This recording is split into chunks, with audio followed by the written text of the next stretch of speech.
ಮೊನ್ನೆ ದಿನ ಮಾಜಿ ಮುಖ್ಯಮಂತ್ರಿಗಳಾದ ಶ್ರೀ ಎಚ್ ಡಿ ಕುಮಾರಸ್ವಾಮಿ ಅವರು ಒಂದು ಹೇಳಿಕೆನ ಕೊಟ್ಟಿದ್ದಾರೆ ಅಂತ ಹೇಳಿದ್ರೆ, ಬೆಂಗಳೂರಿನಲ್ಲಿರುವ ನೈಸ್ ರೋಡಿಗೆ ಯಾವುದೇ ರೀತಿಯಾಗಿ ಟೋಲ್ಗೆ ಹಣ ಪಾವತಿ ಮಾಡಬೇಡಿ ಅಂತ ಹೇಳಿ ಒಂದು ಹೇಳಿಕೆ ಕೊಟ್ಟಿರೋ ಸ್ನೇಹಿತರೆ. ಹಾಗಾಗಿ ಯಾರೂ ಸಹ ಹಣನ ಕಟ್ಟಕ್ಕೆ ಹೋಗಬೇಡಿ ಟೋಲಿಗೆ.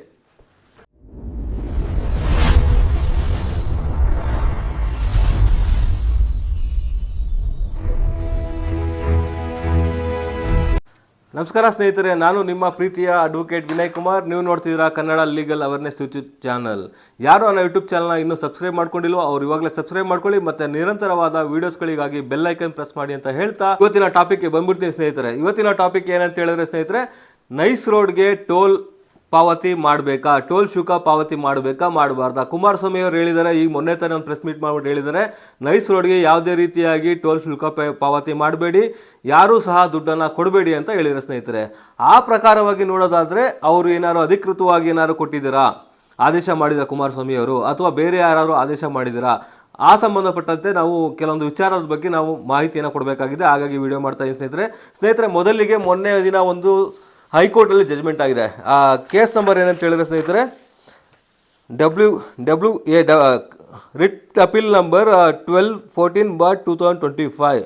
ಈ ಕೇಸ್ ಬಗ್ಗೆ ನಾವು ಮಾತಾಡೋದಾದರೆ ಸ್ನೇಹಿತರೆ, ಕ್ಲಿಯರ್ ತಿಳ್ಕೊಬಿಡಿ. ಈ ಕೇಸ್ ಹಾಕಿರೋದು ನೈಸ್ ರೋಡ್ಗೆ ಸಂಬಂಧಪಟ್ಟಂತೆ ಹಣ ಪಾವತಿ ಮಾಡಬೇಕಾ ಬೇಡವಾ ಅದ್ರ ಸಂಬಂಧಪಟ್ಟಂತೆ ಯಾವುದೇ ರೀತಿಯಾದ ಕೇಸ್ ಅಲ್ಲ ಇದು. ಫಸ್ಟ್ ಕ್ಲಿಯರಾಗಿ ತಿಳ್ಕೊಬಿಡಿ. ಆ ಕೇಸ್ಗೂ ಇದಕ್ಕೂ ಸಂಬಂಧ ಇಲ್ಲ. ನೈಸ್ ರೋಡ್ಗೆ ಹಣ ಕಟ್ಟಬಾರ್ದು ಅಂತ ಯಾರು ಒಂದು ಪಬ್ಲಿಕ್ ಇಂಟ್ರೆಸ್ಟ್ ಲಿಟಿಗೇಷನ್ ಫೈಲ್ ಮಾಡಿದರೆ ಅಥವಾ ರಿಟ್ ಫೈಲ್ ಮಾಡಿದರೆ ಅದ್ರ ಸಂಬಂಧಪಟ್ಟಂತೆ ಏನಾರು ಒಂದು ಆದೇಶ ಆಗಿದ್ದರೆ ಖಂಡಿತವಾಗ್ಲೂ ಆದೇಶಕ್ಕೆ ತಲೆ ಬಾಗಬೇಕಾಗಿತ್ತು, ಪ್ರತಿಯೊಬ್ಬರು ತಲೆ ಬಾಗಬೇಕಾಗಿತ್ತು. ಆದರೆ ಈ ಕೇಸ್ ಏನಕ್ಕೆ ಹಾಕ್ಕೊಂಡಿದ್ದಾರೆ ಅಂತ ಹೇಳಿದ್ರೆ, ಈ ಕೇಸ್ ಹಾಕಿರೋದು ಸಂಬಂಧ ಏನಂತ ಹೇಳಿದ್ರೆ, ಕೇವಲ ಏನು ಒಂದು ನೈಸ್ ರೋಡನ್ನು ಮಾಡೋ ಸಂದರ್ಭದಲ್ಲಿ ಒಂದು KDB ಅವರು ಗೌರ್ಮೆಂಟ್ ಅವರು ಏನು ಜಮೀನುಗಳನ್ನ ಅಕ್ವೈರ್ ಮಾಡ್ಕೊಂಡಿದ್ರು, ಅಕ್ವೈರ್ ಮಾಡಿಕೊಂಡ ನಂತರದಲ್ಲಿ ಯಾರು ರೈತರು ಇರ್ತಾರೆ ಅವ್ರಿಗೆ ಯಾವುದೇ ರೀತಿಯಾದ ಒಂದು ಅವಾರ್ಡ್ ಅಮೌಂಟನ್ನು ಕೊಟ್ಟಿರೋದಿಲ್ಲ. ಹಾಗಾಗಿ ಈ ವಿಚಾರವಾಗಿ ನನಗೆ ಏನು ಅವಾರ್ಡ್ ಅಮೌಂಟನ್ನು ಬೇಕು, ನನಗೇನಿದೆ ಕಾಂಪನ್ಸೇಷನ್ ಕೊಡಿ ಅಂತ ಹೇಳಿ ಹಲವಾರು ಮಂದಿ, ಸುಮಾರು ಒಂದು 100-150 ಪಿಟಿಷನ್ ಫೈಲ್ ಮಾಡಿರ್ಬೋದು ಹೈಕೋರ್ಟಲ್ಲಿ. ಎಲ್ಲರೂ ಸೇರಿ ಒಂದು ಪಿಟಿಷನ್ ಫೈಲ್ ಮಾಡಿದ ಸ್ನೇಹಿತರೆ. ಆ ಪಿಟಿಷನ್ಗಳ ಆಧಾರದ ಮೇಲೆ ಈ ಒಂದು ರಿಟ್ ಅಪೀಲ್ ಏನು ಹೇಳಿದೆ, ಈ ಸಂಖ್ಯೆ ಹೇಳಿದೆ, ಅದ್ರ ಮೇಲೆ ಒಂದು ಆದೇಶನ ಮಾಡ್ತಾ ಹೈಕೋರ್ಟ್ ಆದೇಶ ಮಾಡ್ಬೇಕಾದ್ರೆ ಏನು ಹೇಳುತ್ತೆ, ಏನು ಒಂದು ರಿಟ್ ಅಪೀಲಲ್ಲಿ ಒಂದು ಆದೇಶ ಮಾಡುತ್ತೆ. ಏನು ಆದೇಶ ಮಾಡುತ್ತೆ ಅಂತ ಹೇಳಿದ್ರೆ, ಏನು ರಿಟ್ ಪಿಟಿಷನ್ನಲ್ಲಿ ಒಂದು ಆದೇಶ ಆಗಿತ್ತು, ರಿಟ್ ಪಿಟಿಷನ್ನಲ್ಲಿ ಒಂದು ಆದೇಶ ಆಗಿತ್ತು, ಆ ಆದೇಶ ಸರಿಯಾಗಿದೆ ಅಂತೇಳಿ ಅಪೀಲನ್ನು ಡಿಸ್ಮಿಸ್ ಮಾಡ್ತಾ ಸ್ನೇಹಿತರೆ. ಅಪೀಲನ್ನು ಡಿಸ್ಮಿಸ್ ಮಾಡಬೇಕಾದ್ರೆ ಕೆಲವು ಪ್ರಮುಖವಾದ ಅಂಶಗಳನ್ನ ಗಣನೆಗೆ ತಗೋತದೆ ಸ್ನೇಹಿತರೆ. ಯಾರು ಅಪೀಲೆಂಟ್ ಇರ್ತಾರೆ, ಯಾರು ರೆಸ್ಪಾಂಡೆಂಟ್ಸ್ ಇರ್ತಾರೆ, ಅವರ ವಾದ ವಿವಾದಗಳನ್ನು ಆಲಿಸಿ ನಂತರದಲ್ಲಿ ಒಂದು ಆದೇಶನ ಮಾಡ್ತಾ ಸ್ನೇಹಿತರೆ. ಪ್ರಮುಖವಾಗಿ ಏನಾಗಿದೆ ಅಂತ ಸ್ನೇಹಿತರೆ, ಈ ನೈಸ್ ರೋಡ್ ಪ್ರಾಜೆಕ್ಟ್ ಏನಿದೆ ಅದು ಫೇಲ್ಯೂರ್ ಅಂತಲೇ ಹೇಳ್ಬೋದು. ಏಕಂತ ಹೇಳಿದ್ರೆ, ಏನು ಅಗ್ರಿಮೆಂಟ್, ಏನು ಒಂದು ಮಾತುಕತೆ ಆಗಿತ್ತು ಅದ್ರ ಪ್ರಕಾರವಾಗಿ ಅದು ಸಂಪೂರ್ಣವಾಗಿ ಕಾರ್ಯನಿರ್ವಹಿಸಿಲ್ಲ. ಹಾಗಾಗಿ ಅದು ಫೇಲ್ಯೂರ್ ಪ್ರಾಜೆಕ್ಟ್ ಅಂತಲೇ ಹೇಳ್ಬೋದು. ಆದರೆ ಈ ಕೇಸ್ ಹಾಕಿರೋದು ಕೇವಲ ಕಾಂಪನ್ಸೇಷನ್ ಕೊಡಿ, ಕಾಂಪನ್ಸೇಷನ್ ನಮ್ಗೆ ಬಂದಿಲ್ಲ, ನಮ್ಮ ಆಸ್ತಿ ಏನಿದೆ ನಮಗೆ ಮರಳಿ ಕೊಡಿ ಅಂತ ಹೇಳಿ ಒಂದು ಕೇಸನ್ನು ಫೈಲ್ ಮಾಡಿದ್ರು ಸ್ನೇಹಿತರೆ. ಆದ್ದರಿಂದಾಗಿ ಏನೊಂದು ಕೇಸ್ ಫೈಲ್ ಮಾಡಿದ್ರು, ಅದು KDB ಆ್ಯಕ್ಟ್ ಪ್ರಕಾರವಾಗಿ ಏನು ಲ್ಯಾಂಡ್ ಅಕ್ವಿಸಿಷನ್ ಮಾಡಬೇಕಾದ್ರೆ ಅದ್ರ ಪ್ರಕಾರವಾಗಿ ಒಂದು ಕಾಂಪನ್ಸೇಷನ್ ಕೊಡಬೇಕಾದ್ರೆ ಒಂದು ಕಾಲಮಿತಿಯನ್ನು ಹೇರಬೇಕಾಗಿತ್ತು. ಬಟ್ ಯಾವುದೇ ರೀತಿಯಾದ ಕಾಲಮಿತಿ ಇರೋದಿಲ್ಲ ಒಂದು ಕಾಂಪನ್ಸೇಷನ್ ಕೊಡಬೇಕಾದ್ರೆ. ಆದ್ದರಿಂದಾಗಿ ಇವರು ಕಾಂಪನ್ಸೇಷನ್ಗೆ ಒಂದು ಟೈಮನ್ನು ತಗೊಂಡು ಒಂದು ಕಾಂಪನ್ಸೇಷನ್ ಕೊಡದೇನೆ ಆಟ ಆಡಿಸ್ತಿದ್ರು. ಅದಕ್ಕೋಸ್ಕರನೇ ಈ ರಿಟ್ ಪಿಟಿಷನ್ ಫೈಲ್ ಮಾಡಿದ್ದು. ರಿಟ್ ಪಿಟಿಷನ್ ರೈತರ ಪರ ಆಗಿತ್ತು. ಹಾಗಾಗಿ ರಿಟ್ ಅಪೀಲನ್ನು ಹಾಕೋತಾರೆ, ಏನು ಆದೇಶ ಆಗಿದೆ ಅದು ಸರಿ ಇಲ್ಲ, ಹಾಗಾಗಿ ಆದೇಶನ ಒಂದು ಕ್ಯಾನ್ಸಲೇಷನ್, ಏನು ಲ್ಯಾಂಡ್ ಅಕ್ವಿಸಿಷನ್ ಪ್ರೊಸೀಡಿಂಗ್ಸ್ ಏನಿದೆ ಅದೆಲ್ಲನೂ ಕ್ಯಾನ್ಸಲ್ ಮಾಡಿ ಅಂತ ಆದೇಶ ಆಗಿತ್ತು. ಅದನ್ನು ಚಾಲೆಂಜ್ ಮಾಡಿ ಅಪೀಲ್ ಹಾಕಿರ್ತಾರೆ. ಚಾಲೆಂಜ್ ಮಾಡಿ ಅಪೀಲ್ ಹಾಕಿದ್ಮೇಲೆ ನಂತರದಲ್ಲಿ ಏನು ಆದೇಶ ಮಾಡ್ತಾರೆ ಅಂತ ಹೇಳಿದ್ರೆ, ಏನು ಒಂದು ರಿಟ್ ಪಿಟಿಷನಲ್ಲಿ ಏನು ಅಲೋ ಆಗಿತ್ತು ಅದು ಅಲೋ ಮಾಡಿರೋದು ಸರಿ ಇದೆ, ಏನು ಪ್ರೊಸೀಡಿಂಗ್ ಲ್ಯಾಂಡ್ ಅಕ್ವಿಸಿಷನ್ ಪ್ರೊಸೀಡಿಂಗ್ಸ್ ಏನಿತ್ತು ಅದು ಕ್ಯಾನ್ಸಲ್ ಮಾಡಿ ಅಂತ ಹೇಳಿ ಆದೇಶ ಮಾಡ್ತಾರೆ ಸ್ನೇಹಿತರೆ. ಇದು ಆ್ಯಕ್ಚುಲಿ ಈ ಕೇಸಿಗೆ ಸಂಬಂಧಪಟ್ಟಂತಹ ಒಂದು ಆದೇಶ.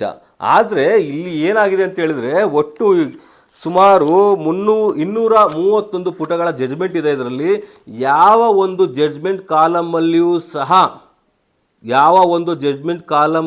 ಸಹ ಟೋಲ್ಗೆ ನೀವು ಹಣ ಪಾವತಿ ಮಾಡಬೇಡಿ ಅಥವಾ ನೈಸ್ ಪ್ರಾಧಿಕಾರ ಏನಿದೆ ಅವ್ರಿಗೆ ಟೋಲ್ ಹಣವನ್ನು ಸಾರ್ವಜನಿಕರಿಂದ ಸಂಗ್ರಹಣ ಮಾಡಬೇಡಿ ಅಂತ ಹೇಳಿ ಎಲ್ಲೂ ಸಹ ಆದೇಶ ಆಗಿಲ್ಲ ಸ್ನೇಹಿತರೆ. ಕ್ಲಿಯರಾಗಿ ತಿಳ್ಕೊಬಿಡಿ ಇದನ್ನು. ಯಾಕಂತ ಹೇಳಿದ್ರೆ ಯಾರೋ ಒಬ್ಬರು ಹೇಳಿದ್ರು, ಯಾರೋ ಒಬ್ಬರು ಮಾಡಿದ್ರು ಅಂತ ಹೇಳಿ ನೀವು ಹೋಗಿ ನಾನು ಟೋಲ್ ಕಟ್ಟಲ್ಲ, ನೀವೇನು ಮಾಡ್ಕೋತೀರ ಮಾಡ್ಕೊಳ್ಳಿ, ನಮ್ಮ ಕುಮಾರಸ್ವಾಮಿ ಅವರು ಹೇಳಿದ್ದಾರೆ, ಮತ್ತೊಬ್ರು ಹೇಳಿದ್ದಾರೆ ನಾನೇ ಟೋಲ್ ಕಟ್ಟಬೇಕು ಅಂತ ಹೇಳಿದ್ರೆ ಯಾರೂ ಸುಪೀರಿಯರ್ ಇಲ್ಲ. ಇಲ್ಲಿ ಏನು ನ್ಯಾಯಾಲಯ ಏನು ಆದೇಶ ಮಾಡುತ್ತೆ ಆದೇಶನ ಪಾಲನೆ ಮಾಡಬೇಕು ಹೊರತು ಯಾರೇ ಮೂರನೇ ವ್ಯಕ್ತಿಗಳು ಹೇಳಿದ್ರು ಅದು ಅಧಿಕೃತ ಆಗಿರೋದಿಲ್ಲ. ಇದು ಕ್ಲಿಯರಾಗಿ ತಿಳ್ಕೊಳ್ಳಿ ಸ್ನೇಹಿತರೆ. ಆದರೆ ಏನು ಒಂದು ಅನಧಿಕೃತವಾಗಿ ಏನು ಟೋಲ್ ಶುಲ್ಕ ಪಾವತಿ ಏನು ತಗೋತಾ ಇದ್ರು ಅದ್ರ ಬಗ್ಗೆ ಖಂಡಿತವಾಗ್ಲೂ ಸುಪ್ರೀಂ ಕೋರ್ಟ್ ಹೇಳಿದೆ, ಹೈಕೋರ್ಟ್ ಹೇಳಿದೆ. ಏನಂತ ಹೇಳಿದರೆ, ಏನು ಒಂದು ಇಲ್ಲಿಗಲಿ ಒಂದು ಟೋಲ್ ಶುಲ್ಕವನ್ನು ಪಾವತಿ ಮಾಡಿಸ್ಕೋತಾ ಇದ್ರೆ ಮತ್ತು ಅವರು ಹಲವಾರು ಬಾರಿ ಟೋಲ್ ರೈಟ್ಸ್ಗಳನ್ನ ಒಂದು ಹೆಚ್ಚುವರಿ ಮಾಡಿದ್ದಾರೆ. ಅದು ಸಂಬಂಧಪಟ್ಟಂತೆ ರಾಜ್ಯ ಸರ್ಕಾರದಿಂದ ಯಾವುದೇ ರೀತಿಯಾದ ಅನುಮತಿಯನ್ನು ಪಡೆದುಕೊಳ್ಳದೇನೆ ಒಂದು ಹೆಚ್ಚುವರಿನ ಮಾಡಿರ್ತಾರೆ ಸ್ನೇಹಿತರೆ. ಹಾಗಾಗಿ ಅದ್ರ ಬಗ್ಗೆ ಎಲ್ಲ ಒಂದು ಸ್ಟೇಟ್ಮೆಂಟನ್ನು ಕೊಟ್ಟಿದೆ. ಮತ್ತು ಪ್ರಮುಖವಾಗಿ ಹೇಳಬೇಕು ಅಂತ ಹೇಳಿದ್ರೆ, ರಾಜ್ಯ ಸರ್ಕಾರಕ್ಕೆ ಯಾರು ರೂಲಿಂಗ್ ಗೌರ್ಮೆಂಟ್ ಏನಿದೆ ಗೌರ್ಮೆಂಟಿಗೆ ಒಂದು ಡೈರೆಕ್ಷನ್ನ ಕೊಟ್ಟಿದೆ. ಏನಂತ, ಈ ಟೋಲ್ಗೆ ಸಂಬಂಧಪಟ್ಟಂತೆ ಸರಿಯಾದ ಒಂದು ಎಂಕ್ವೈರಿ ಮಾಡಿ ಆಕ್ಷನ್ ತಗೊಳ್ಳಿ ಅಂತ ಹೇಳಿದೆ ಸ್ನೇಹಿತರೆ. ಹಾಗಾಗಿ ನಾವು ಏನು ಮಾಡಬೇಕು ಅಂತ ಹೇಳಿದ್ರೆ, ನಾವು ಸರ್ಕಾರನ ಕೇಳಬೇಕಾಗತ್ತೆ. ಏನು ಒಂದು ಟೋಲ್ ಕಟ್ಟಬೇಕಾ ಕಟ್ಟಬಾರ್ದಾ, ಇಲ್ಲ ಈ ಟೋಲಿಂದ ವಿನಾಯಿತಿ ತಗೋಬೇಕಾ ಅನ್ನೋದಾದರೆ ನೀವು ನೇರವಾಗಿ ಸರ್ಕಾರನ ಕೇಳಬೇಕಾಗತ್ತೆ. ಅದನ್ನು ಬಿಟ್ಟು ಟೋಲ್ ಮುಂದೆ ಹೋಗಿ ಗಲಾಟೆ ಮಾಡಿ ನಾನು ಟೋಲೇ ಕಟ್ಟಲ್ಲ, ಅದು ಮಾಡಲ್ಲ, ಇದು ಮಾಡಲ್ಲ, ಅಥವಾ ಅಲ್ಲಿರೋ ಪ್ರಾಪರ್ಟಿಗೆ ಹಾನಿ ಮಾಡೋದಾಗಲಿ ಅದೆಲ್ಲ ಮಾಡಿದ್ರೆ ಖಂಡಿತವಾಗ್ಲೂ ನಿಮ್ಮ ಮೇಲೆ ಕೇಸ್ ಆಗುವ ಸಾಧ್ಯತೆಗಳಿರ್ತದೆ. ಆದ್ದರಿಂದಾಗಿ ಯಾವುದನ್ನೇ ಮಾಡಿದ್ರೂ ಯಾವುದೇ ಒಂದು ನಿಮ್ಮ ಹಕ್ಕನ್ನು ಚಲಾಯಿಸಬೇಕು ಅಂತ ಹೇಳಿದ್ರು ಸರಿಯಾದ ರೀತಿಯಾಗಿ ಚಲಾಯಿಸಬೇಕಾಗತ್ತೆ. ಯಾಕಂತೇಳಿದ್ರೆ ನೇರವಾಗಿ ನೀವು ಸನ್ಮಾನ್ಯ ಮುಖ್ಯಮಂತ್ರಿಗಳಾದ ಡಿ.ಕೆ. ಶಿವಕುಮಾರ್ ಅವ್ರನ್ನೇ ನೀವು ಕೇಳಬೇಕಾಗತ್ತೆ. ಈ ಟೋಲ್ಗೆ ಸಂಬಂಧಪಟ್ಟಂತೆ ಒಂದು ಸರಿಯಾದ ಒಂದು ಕನ್ಕ್ಲೂಷನ್ ಕೊಡಿ, ನಾವು ಈ ಟೋಲ್ನ ಕಟ್ಟೋದಿಲ್ಲ, ಯಾಕಂದರೆ ಇದು ಅಧಿಕೃತವಾಗಿ ಈ ಟೋಲ್ ಚಾಲನೆ ಆಗಿಲ್ಲ ಅಂಥೇಳಿ ಮುಖ್ಯಮಂತ್ರಿಗಳಿಗೆ ನೀವು ಕೇಳಬೇಕಾಗತ್ತೆ. ಅದು ಬಿಟ್ಟು ನೀವು ಟೋಲಲ್ಲೆಲ್ಲ ಗಲಾಟೆ ಮಾಡಿದ್ರೆ ಪ್ರಯೋಜನಕ್ಕೆ ಬರೋದಿಲ್ಲ. ಯಾವುದೇ ಮಾಡಿದ್ರು ಕಾನೂನುಬದ್ಧವಾಗಿ ಮಾಡಬೇಕು ಸ್ನೇಹಿತರೆ. ಆದ್ದರಿಂದಾಗಿ ಯಾವುದೇ ಒಂದು ಹೈಕೋರ್ಟ್ ಏನು ಆರ್ಡರ್ ಮಾಡಿದೆ ಅಂತ ಹೇಳಿದ್ರೆ ಎಲ್ಲೂ ಸಹ ಟೋಲನ್ನು ಕಟ್ಟಬೇಡಿ ಅಂತ ಆಗಲಿ ಅಥವಾ ಟೋಲ್ ಹಣವನ್ನು ಸಂಗ್ರಹಣೆ ಮಾಡಬೇಡಿ ಅಂತೇಳಿ ನೈಸ್ ಪ್ರಾಧಿಕಾರಕ್ಕೆ ಆದೇಶ ಮಾಡಿರೋದಿಲ್ಲ ಸ್ನೇಹಿತರೆ. ಆದ್ದರಿಂದಾಗಿ ಯಾವುದೇ ಒಂದು ಆದೇಶ ಮಾಡಿದ ಮೇಲೆ ಸರಿಯಾದ ರೀತಿಯಾಗಿ ಆದೇಶನ ತಿಳಿದುಕೊಂಡು ಏನು ಜಡ್ಜ್ಮೆಂಟ್ ಆಗಿದೆ ಅದ್ರ ಬಗ್ಗೆ ಸಂಪೂರ್ಣ ಮಾಹಿತಿ ಪಡೆದುಕೊಂಡು ನಂತರ ನೀವು ನೆಕ್ಸ್ಟ್ ಸ್ಟೆಪ್ ಹತ್ತಬೇಕಾಗತ್ತೆ ಹೊರತು ಅದನ್ನು ಬಿಟ್ಟು ಯಾರೋ ಒಬ್ಬ ವ್ಯಕ್ತಿ ಕೂತ್ಕೊಂಡು ಒಂದು ಟೋಲ್ ಕಟ್ಟಬೇಡಿ ಅನ್ನೋದಾಗಲಿ ಮತ್ತೊಂದೇನೋ ಒಂದು ಆದೇಶ ಮಾಡಿಬಿಟ್ರೆ ಅದು ಅಧಿಕೃತ ಆಗಿರೋದಿಲ್ಲ. ಯಾವುದೇ ಒಂದು ಆದೇಶ ಬರಬೇಕು ಅಂದರೆ ಅಧಿಕೃತವಾಗಿ ಬರಬೇಕು. ಒಂದು ವೇಳೆ ಹೈಕೋರ್ಟೇ ಒಂದು ನಿಖರವಾಗಿ ಹೇಳಿದರೆ ಇಲ್ಲ ಇನ್ಮೇಲೆ ಟೋಲ್ ನೀವು ಏನು ವಸೂಲಿ ಮಾಡಬಾರ್ದು ಅಂತ ಹೇಳಿದರೆ ಅಥವಾ ಜನಗಳಿಗೆ ಏನೋ ಡೈರೆಕ್ಷನ್ ಕೊಟ್ಟಿದ್ರೆ ಯಾರೂ ಸಹ ಟೋಲ್ ಹಣ ಪಾವತಿ ಮಾಡಬೇಡಿ ಅಂತ ಹೇಳಿದರೆ ಖಂಡಿತವಾಗಲೂ ನೀವು ನಿಮ್ಮ ಹಕ್ಕನ್ನು ಚಲಾಯಿಸ್ಬೋದಾಗಿತ್ತು. ಆದರೆ ಇದು ಗೌರ್ಮೆಂಟ್ಗೆ ಡೈರೆಕ್ಷನ್ ಕೊಟ್ಬಿಟ್ಟಿದೆ.